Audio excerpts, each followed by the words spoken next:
The room was quiet except for the faint hum of the climate system. Inside the conservation lab of the Chicago Archives, Amelia Carter adjusted her cotton gloves and drew a shallow breath. Before her sat an unmarked box recently delivered from the Aldridge family estate, another wealthy dynasty of the city's Gilded Age. She had opened dozens of collections like this, endless portraits of stern faces and rigid postures, but tonight felt different. As she slid a sepia photograph from its paper sleeve, Amelia froze. The image captured an infant boy, barely 6 months old, laid gently on a lace-draped Victorian bassinet. His name was written on the back in fading ink, Charles Aldridge, April 1901. At first glance, the baby appeared to be sleeping soundly, cheeks soft, lips faintly parted. A serene moment preserved for more than a century. But then Amelia's eyes drifted lower. The child's hands. Instead of curling into loose fists, his fingers stretched outward in sharp, unnatural angles, stiff, rigid, almost claw-like. The longer she stared, the more wrong it looked. Her pulse quickened. Was it just the camera's trick or something far more unsettling? Dr. Monroe, she whispered, summoning the curator across the room. When Evelyn Monroe bent closer, her expression tightened immediately. This isn't normal. What had begun as an ordinary archival task now carried a weight Amelia couldn't shake. This photo was hiding something, and whatever truth lay beneath those delicate white sleeves was not meant to be forgotten. Amelia Carter sat back in her chair, heart beating faster than she wanted to admit. She had processed thousands of images in her career, yet something about this one refused to let her move on.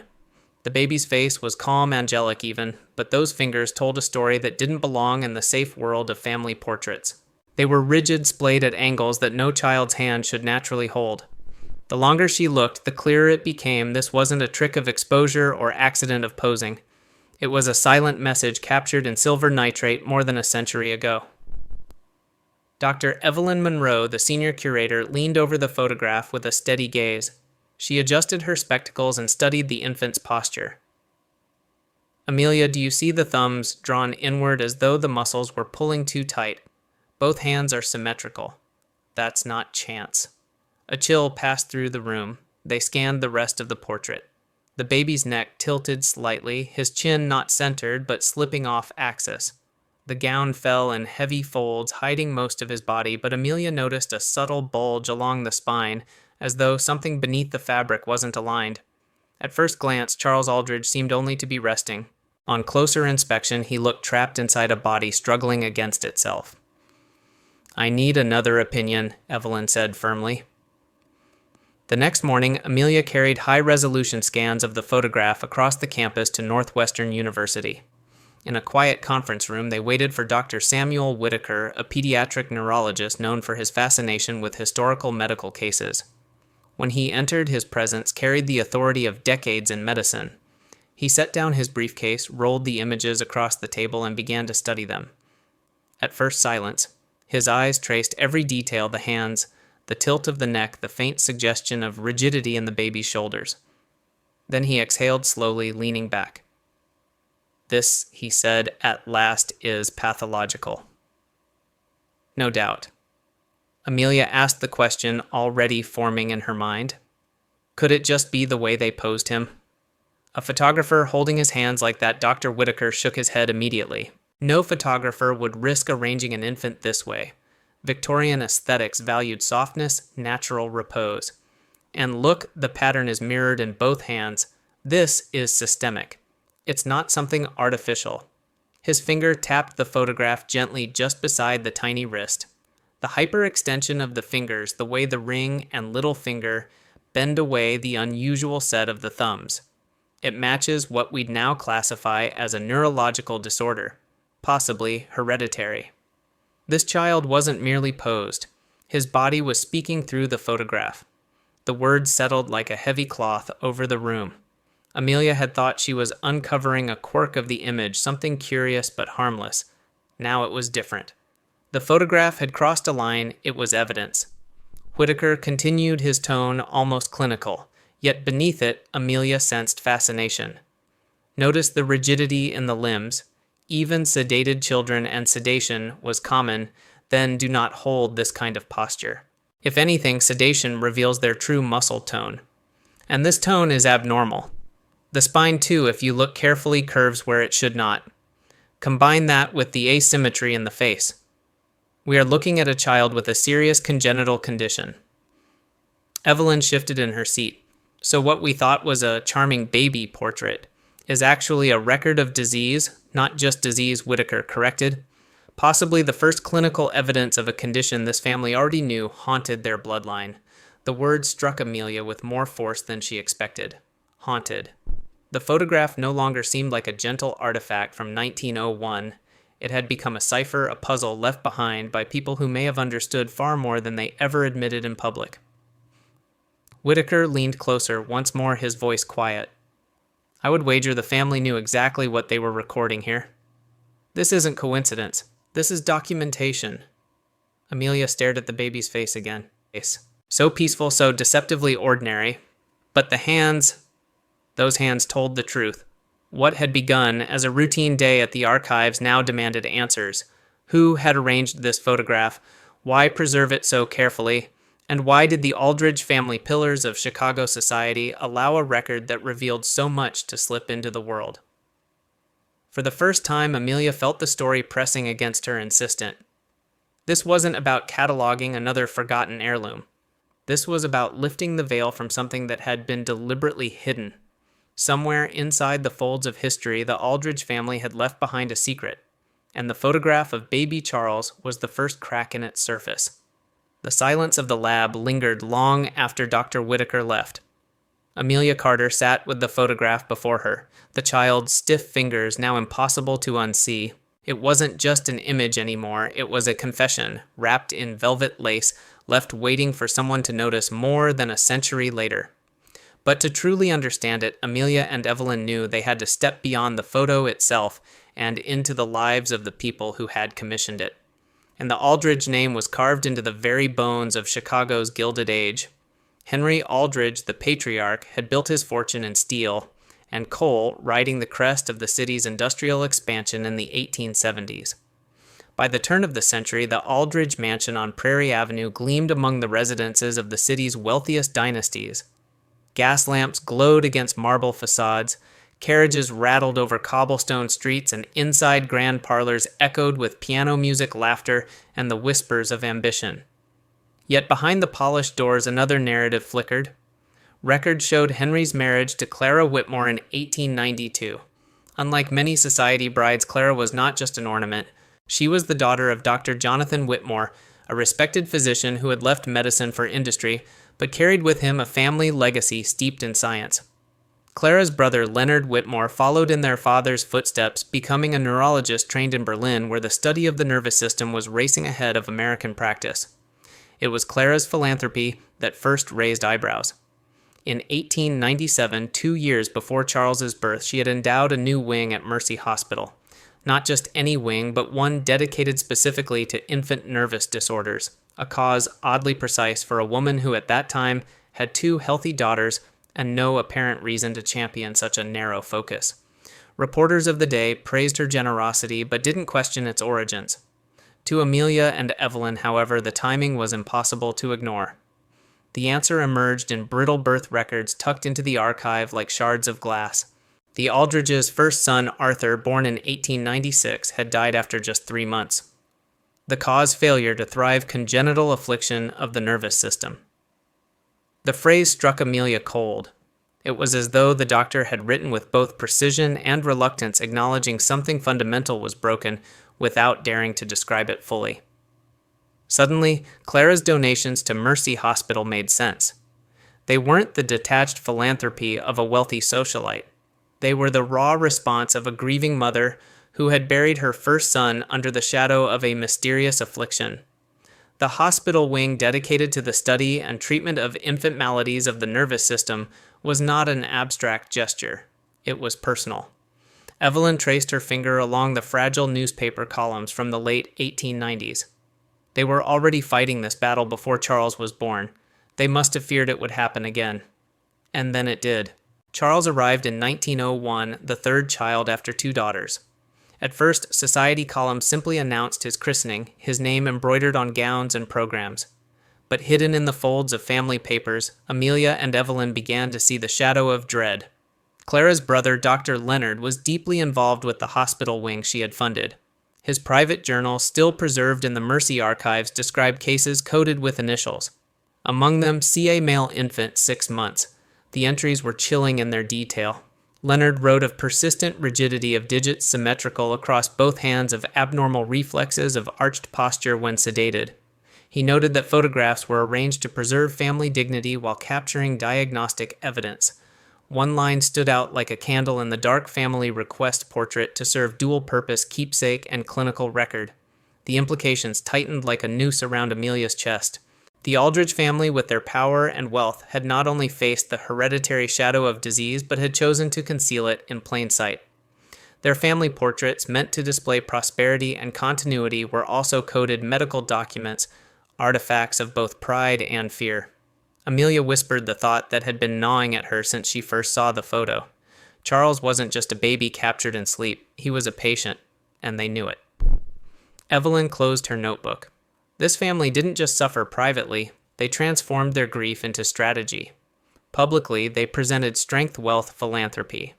Privately, they turned their home into a laboratory, their child into a case study. It's a double life, Amelia. A secret carved into every photograph. The more they read, the darker the picture became. Arthur's death, Charles's symptoms, Clara's donations, Leonard's coded notes all pointed toward a hereditary condition that stalked the Aldridge line like a ghost. The mansion on Prairie Avenue, glittering with chandeliers and crystal, was also a house of quiet mourning and scientific obsession. And yet another question loomed. If the Aldridges knew their children carried a deadly inheritance, why continue with the facade of perfection?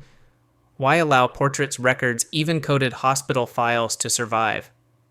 Was it arrogance, or was it a plea for someone someday to understand what they endured? Amelia stared again at Charles's photograph, the rigid fingers framed against soft lace. The baby looked as though he were sleeping, but in truth, he was caught in a struggle that no lullaby could soothe. It was a secret, preserved by the very people who loved him most. And now, more than a century later, the Aldridge family's carefully maintained illusion was beginning to unravel. The air inside the hospital archive felt heavier than the conservation lab. Dust swirled in faint beams of light that filtered through the tall windows, and the silence was broken only by the occasional creak of the wooden floorboards beneath Amelia's boots. She and Evelyn had secured special access to the Mercy Hospital collection, a privilege granted only after lengthy correspondence and careful explanation. The bound ledgers that rested on the table smelled faintly of leather and ink relics from an era when every patient's story was recorded by hand. The archivist handed over a thick journal tied with fading blue ribbon. On the cover, embossed letters spelled out L. Whitmore Clinical Notes, 1898-1902. Amelia's pulse quickened. Here, perhaps, was the voice of Clara's brother, the man who had hovered at the crossroads between family loyalty and scientific duty. She loosened the ribbon with deliberate care and turned the brittle pages. The handwriting was precise, almost mechanical. Leonard had documented his cases like a man both fascinated and burdened. Evelyn leaned close as Amelia traced a line with her finger. Patient, CA male, 6 months. Persistent rigidity of fingers noted. Thumbs adducted in unnatural posture. Sedation administered prior to examination. Rigidity unaffected. Another entry followed just weeks later, photographic study arranged. Standard family setting employed at mother's request. Necessary diagnostic features preserved in composition. The words seemed to echo the very image that had started this journey. The portrait wasn't just art, it was evidence deliberately captured. Leonard had instructed that the infant be posed in the Aldridge bassinet christening gown intact so that the photograph could serve both as a treasured keepsake and a clinical record hidden in plain sight. Evelyn's voice was low, almost reverent. He wasn't simply recording his nephew's decline. He was building a medical record disguised as family memory. The journal continued with grim regularity. Leonard observed abnormal spinal curvature, diminished reflex response, early signs of spasticity. He used a term that had no official standing at the time, infantile familial paralysis. The phrase struck Amelia with the weight of foresight. Today, doctors would call it hereditary spastic paraplegia, but in 1901, Leonard Whitmore was already sketching its outlines with startling accuracy. Yet the entries were not cold or detached. Between the lines, Amelia sensed a man wrestling with his own bloodline. He was documenting his sister's child, she whispered. He knew this wasn't just medicine. It was family. They turned more pages. Some cases bore only initials, tiny anonymous lives already lost. But among them, CA appeared again and again. Leonard charted developmental milestones, regressions, failed therapies. One note chilled Amelia's bones. Family insists condition remain undisclosed. Social reputation must not be endangered. Records to remain sealed within department. Evelyn pressed her palm flat against the table as though steadying herself. They were living two lives. Out there, the Aldridges were a model of wealth and philanthropy. In here, they were desperate bargaining with science to explain the curse running through their children. The evidence of secrecy ran deeper still. The archivist produced a folder of correspondence between Leonard and a photographer named Augustus Hammond. His studio had been famous on Michigan Avenue for its elegant portraits of Chicago's elite. Yet in his private notes, Hammond revealed something more unusual. He had worked alongside physicians creating photographs that looked like art but doubled as medical records. One entry from February 1901 stopped Amelia cold. Consulted with Dr. Whitmore regarding Aldridge infant. Special instructions for hand positions and lighting. Sedation arranged. Must preserve dignity while capturing essential pathology. The deception was complete. Families like the Aldridges could hang portraits on their parlor walls, images that neighbors and guests would admire, never suspecting that each picture was simultaneously a diagnostic record. The camera lens became both a mask and a scalpel, concealing and revealing in equal measure. Amelia's mind spun. She imagined the studio on that March day, Clara arriving in silk, her infant swaddled in lace, Leonard hovering with medical urgency. Hammond adjusting his tripod, tilting glass plates under dim lamps, the scent of chemical fixers in the air. A nurse slipping drops of laudanum into the baby's lips to ensure stillness. And then the quiet click of the shutter, freezing not just a moment of apparent peace, but a condition that would haunt the family forever. Evelyn broke the silence. Do you realize what this means? The Aldridges conspired to transform photography into camouflage. They turned their child's suffering into an image that could exist safely in society's gaze while still giving Leonard what he needed to study the disease. The thought left Amelia both awed and unsettled. These people weren't villains. They were terrified, resourceful, bound by love and shame. But the effect was chilling. The photograph, once a simple curiosity, was now exposed as part of a system, an elaborate charade where medicine, memory, and reputation collided. She turned one last page in Leonard's journal and found a line written more hurriedly than the rest. This is hereditary. The pattern repeats. If the family survives, it will return again. The words struck like a verdict. The Aldridges weren't just documenting Charles's illness, they were acknowledging a legacy that might outlive them all. And in choosing to preserve that record within the folds of a family portrait, they had left behind a riddle for future generations to untangle. Amelia closed the journal, her gloves trembling against the leather cover. The air in the archive seemed to press closer, as if the walls themselves held secrets too heavy to release. She glanced once more at the photograph of baby Charles, his tiny hands stiff against the lace. What appeared to be innocence was in truth an encoded confession written not in ink, but in bone and blood. The deeper Amelia and Evelyn delved, the more the portrait of Charles Aldridge seemed less like a single photograph and more like the doorway to a hidden world. The official record spoke in dry terms, case notes, medical jargon, censuses, architectural blueprints, but when pieced together they revealed a picture as intricate as any Gothic novel. It was the story of a family who refused to erase their son even when society demanded his absence. At the dawn of the 20th century, Chicago's Prairie Avenue glittered with opulence. Mansions rose in rows, their facades gleaming with carved stone and polished brass. The Aldridge residence stood among them, outwardly indistinguishable from its neighbors, a fortress of wealth and influence. Inside, however, changes hinted at a different purpose. Blueprints preserved in city archives showed renovations unusual for a household of their kind. Hallways widened a small lift installed behind carved paneling ramps hidden beneath elegant moldings. On the surface, these were subtle conveniences. In truth, they were accommodations crafted for a child whose body resisted the world around him. By the time Charles was 5, the family had quietly employed a live-in nurse. Census records from 1910 revealed the presence of not just one attendant, but 3 nurses and a therapeutic aide. Such staff were unheard of even among the wealthy, unless there was a pressing need. The Aldridges had built an entire microcosm of care around Charles, a cocoon shielded from the harsh gaze of society. Evelyn traced the name of one of the attendants, a woman named Mary Doyle, through employment records. She had come from Ireland, trained in the convent hospitals of Dublin, and was brought across the Atlantic specifically for the Aldridge household. Diaries from Clara Aldridge, tucked among family papers, revealed why. Mary is patient with Charles's frustrations, coaxing him to attempt movements his body resists, Clara wrote. She sings to him in Gaelic, and his eyes brighten though he cannot join her voice. He deserves a world of sound and story, even if he cannot shape the words. It was these diaries that gave Amelia chills.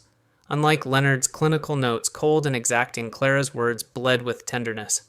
One entry read, "Charles laughed so delightfully during his water therapy. Robert's floating device has given him a freedom I feared he would never know. He may never run across the lawns with his sisters, but within the water he becomes weightless. His joy is unshaken." Here was the other side of the story, the boy not as a patient, but as a son, curious and alive. He adored books. Clara described how his eyes followed every word when she read Shakespeare aloud. He used a communication board, selecting letters with painstaking effort to express preferences, which stories he wished to hear, which meals he preferred. His mind was clear, alert, hungry, even as his body betrayed him. Yet society beyond the Aldridge gates was far less forgiving. The early 1900s was an age infatuated with the brutal logic of eugenics. Disabled children were seen as burdens, evidence of weak bloodlines, candidates for institutionalization or worse. For families of immense wealth, the pressure was doubled. Appearances were everything. To reveal that their son carried a hereditary affliction would not only invite gossip, but threaten the very foundations of their social standing. And so the Aldridges walked a razor's edge. Publicly, they remained pillars of Chicago society. Clara hosted luncheons and benefits, though her philanthropic interests now tilted conspicuously toward medical research. Henry funded neurological studies through the Aldridge Foundation, his speeches framed in noble language about the advancement of science for the betterment of mankind. Privately, these efforts were targeted lifelines for Charles. Every physician brought in from Europe, every experimental device commissioned, every tutor hired. These were acts of survival disguised as acts of charity. Still, the deception was deliberate. Newspaper society pages mentioned Charles, rarely always with careful wording, delicate health, attends lessons at home. He was neither erased nor fully acknowledged, suspended in a polite vagueness that allowed the family to maintain dignity while shielding him from scrutiny. The portrait of 1901 had set the tone. He would be seen, but only through carefully managed images. Always present, but never fully revealed. Amelia could feel the tension in every record she touched. It was as though the Aldridges had built a theater, every curtain drawn just enough to suggest normalcy while hiding the machinery backstage. And behind those curtains, Charles grew not into the forgotten figure society might have expected, but into a mind that refused to be silent. One surviving tutor's account described Charles's passion for literature. Though his hands trembled and stiffened against the page, his mind raced with words the tutor wrote. He dictated essays that revealed a clarity and wit beyond his years. Later, Amelia discovered that Charles had even co-authored medical articles with his uncle Leonard, publishing under cautious anonymity. The boy in the photograph, once a silent infant with rigid hands, had found a way to make his voice reach the medical establishment. But the weight of secrecy never lifted. Clara's diary spoke of nights spent awake, fearing what would happen to Charles if both she and Henry were gone. Would his sisters continue the same devotion, or would society's cold logic finally consume him? "I will not let him be hidden away," she wrote her script, fierce even through fading ink. "If the world will not see his worth, then I must carve it into stone." That determination explained much: the hospital wing, the foundation, the careful preservation of records that should have been destroyed. The Aldridges were not merely covering their shame. They were constructing a legacy that would one day outlast whispers of weakness. They knew that Charles's condition, hereditary and persistent, could not be erased, but perhaps through science and story, it could be transformed into something else, a record of resilience.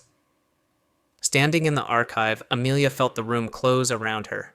The clatter of the city outside seemed impossibly far away. Here, in the fragile ink of a mother's diary and the meticulous notes of a physician uncle, the illusion of wealth and perfection cracked open. Behind it lay the truth of a boy whose life was both hidden and fiercely defended. And yet another question rose sharper than the rest. Why preserve the portrait at all? Why allow it to surface among donations more than a century later? Was it oversight, or was it Clara's final act of defiance, leaving behind a clue for the future, trusting that someone would finally look closely enough? Amelia closed the diary with trembling hands. The photograph of Charles Aldridge had begun as a curiosity. Now it felt like a message, and messages she knew were meant to be answered. By the time Amelia Carter reached the final set of records, the story of Charles Aldridge no longer felt like history. It felt present, alive, as though his fragile hands were still reaching from the past, insisting on being seen. Each layer she and Evelyn had uncovered added to a portrait that was far richer than the photograph alone: an infant who grew into a man, a family that fought against silence, and a society too eager to look away. The trail carried them beyond the hospital archives and into university collections, census rolls, and private correspondence. What emerged was startling. Charles had not only survived infancy, but had lived into middle age, defying the grim predictions of his time. The census of 1920 placed him at 19, still within the Prairie Avenue mansion, while his sisters had married and moved on. By then, photographs showed him as a young man in a custom chair with a writing board, attached, his posture rigid, but his eyes alert, fixed on books stacked by his side. He had, against expectation, become a contributor. Articles in obscure medical journals bore his influence, co-authored with his uncle Leonard Whitmore. These were not dry clinical texts alone. They carried the perspective of someone living within the illness, describing the frustrations and strategies of daily life. In an era when patients were almost never granted a voice, Charles had insisted on speaking. His words were disguised in formal prose, but the undercurrent was clear. I exist, I think. I am more than what my body denies me. After his father's death in the late 1920s, Charles moved with his mother to a smaller home along the Gold Coast, still elegant but less public, less scrutinized. Clara's will ensured her son would remain supported, funding both his care and broader research in neurology. And yet, even as they retreated, the Aldridges maintained the delicate balance of secrecy and revelation. Newspaper mentions still describe Charles's delicate constitution, never naming the condition, never acknowledging what had become obvious in private photographs and medical circles. But within the family's private records, something remarkable unfolded. Devices custom-built to aid Charles' communication boards, therapeutic harnesses, water therapy apparatus were later shared with hospitals and adapted for wider use. The Aldridge Foundation quietly bankrolled innovations that spread beyond their walls, benefiting children across the country. What had begun as a desperate attempt to preserve dignity became in time a legacy of progress. And then came the end. Charles died in 1944, aged 43. His obituary in the Chicago Tribune was respectful, but vague, calling him a lifelong student of literature and supporter of medical advancement. Few readers would have guessed the extent of his struggle or the extraordinary web of care that had allowed him to live far beyond the expectations of his time. But Amelia knew. She had seen the diaries, the notes, the portraits. She understood that Charles's life had not been one of quiet tragedy alone, but also of resilience, devotion, and transformation. Still, the photograph haunted her. That single image, taken when Charles was only 6 months old, had contained everything: fear, secrecy, medical observation, and love, all captured in the stiff spread of his fingers. Why, she wondered again, had it survived? Families like the Aldridges were meticulous about their image. They destroyed letters, hid infirmities, and guarded appearances with ruthless care. Why allow a portrait that risked exposing the very secret they had labored to contain? Evelyn offered one possibility. Perhaps Clara wanted it seen. Not by her peers, not in her lifetime, but someday. She fought her whole life to give Charles dignity. Maybe this was her final gift, that he would not be erased. The idea lingered in Amelia's mind as she stood once more in the dim light of the archive. She held the photograph at eye level, the baby's face serene, the hands frozen in their unnatural posture. To anyone glancing quickly, it was nothing more than a sleeping infant. To those who looked closer, it was testimony, not only of disease, but of a family's struggle, of a mother's love, of a boy who became a voice in medicine long before patients were invited to speak. And it was more than that. It was a reminder of how photographs deceive, how they hold multiple truths at once. This picture was both art and science, both mask and confession. It was a family keepsake meant for parlors and albums, and at the same time a clinical record meant for locked drawers and medical journals. It was evidence of pain and proof of endurance. As Amelia replaced the photograph into its sleeve, she felt the weight of its dual purpose settle in her chest. The Aldridges had fought to shield their secret, but in doing so, they had ensured it would survive. Now, more than a century later, the truth had surfaced, not to shame them, but to honor the child they had protected so fiercely. She turned off the archive lights, the room falling into shadow. Yet in her mind, the image remained vivid, the lace bassinet, the serene face, the rigid hands. What looked like a sleeping baby was in truth a coded letter from the past waiting for someone willing to see beyond appearances. And as Amelia locked the door behind her, one thought lingered above all others. How many other photographs tucked away in attics and archives still hide stories like this one? How many faces from the past staring calmly into the lens are silently pleading for someone to notice the details others ignored? The photograph of Charles Aldridge was no longer just a relic. It was a voice, and its echoes had only just begun.